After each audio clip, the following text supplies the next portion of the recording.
মা বাবা এটা আল্লাহর পক্ষ থেকে আমাদের জন্য নিয়ামত। যার মা নাই সে বুঝে মার কি মায়া, মার কি ব্যথা। চাইলেও মাকে মা বলে ডাক দিতে পারে না, আছে না নাই? কতদিন হয় বাবারে বাবা বলে ডাক দেওয়া হয় না। হাইরে মা বাবা কত বড় নিয়ামত। যার নাই তারা জিজ্ঞেস করেন, ভাই মার কথা কি মনে হয়নি? সে চোখের পানি ফেলায় বলবে মার কথা মনে হয়। মা কেমন সম্পদ, যার নাই সে বুঝে না, সে বুঝে, আর যার আছে সে বুঝতে চায় না। কথা বলেন ঠিক কি না? হ্যাঁ, যার নাই সে বুঝে মা কি জিনিস, বাবা কি জিনিস, আর যার আছে সে কদর করে না। এজন্য আল্লাহ তাআলা বলেন, ওয়া ক্বাদা রাব্বুকা আল্লা তা'বুদু ইল্লা ইয়্যাহু ওয়া বিল ওয়ালিদাইনি ইহসানা। আই বান্দা, তুমি তোমার মা বাবার প্রতি সৎ ব্যবহার করো, ভালো ব্যবহার করো। মা বাবা আল্লাহ তাআলার পক্ষ থেকে বড় নিয়ামত, বড় নিয়ামত। যাদের মাধ্যমে তুমি আলো পাইলা, বাতাস পাইলা, আল্লাহ তাআলা এদের সম্মান দিতে যায় বলেন, এক সাহাবী নবী করিম সাল্লাল্লাহু আলাইহি ওয়াসাল্লামের কাছে আসলেন। আয়েশা বলল, হাবিব, ও গো হাবিব, আমি দুনিয়ায় কার খেদমত করব? আল্লাহর নবী সাল্লাল্লাহু আলাইহি ওয়াসাল্লাম বলেন, তুমি তোমার মার খেদমত করো। সাহাবী আবার প্রশ্ন করলেন, নবী গো, আমি কার খেদমত করব? আল্লাহর নবী বলেন, তুমি তোমার মার খেদমত করো। সাহাবী আবার প্রশ্ন করলেন, হাবিব, ও গো হাবিব, আমি কার খেদমত করব? আল্লাহর নবী সাল্লাল্লাহু আলাইহি ওয়াসাল্লাম বলেন, তুমি তোমার মার খেদমত করো। সাহাবী চতুর্থবার আবার প্রশ্ন করলেন, ও গো হাবিব, আমি কার খেদমত করব? আল্লাহর নবী সাল্লাল্লাহু আলাইহি ওয়াসাল্লাম বললেন, তুমি তোমার বাবার খেদমত করো। এখানে নবীজি মার কথা তিনবার বললেন, বাবার কথা একবার বললেন, আর কারণ কি? মুফাসসিরিনে কেরাম উঠান, দুনিয়ার জমিনে সন্তানের জন্য সবচাইতে কষ্ট যিনি করেন তিনি হলেন মা। ঠিক কিনা বলেন? বাবার তুলনায় মা সবচাইতে বেশি কষ্ট করেন।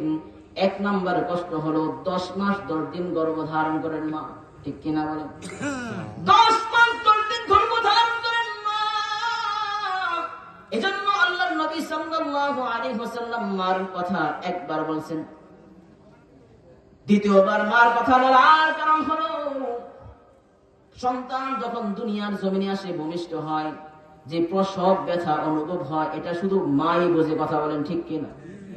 কলিজা ছিঁড়া কষ্ট মা অনুভব করে। এত কষ্ট হয়, এত কষ্ট হয়, 7 আসমান 7 জমিন যদি সেদিন একসাথে কারো উপর চাপায় দেওয়া হয়, তাহলে সে সেই কষ্ট অনুভব করতে পারবে না।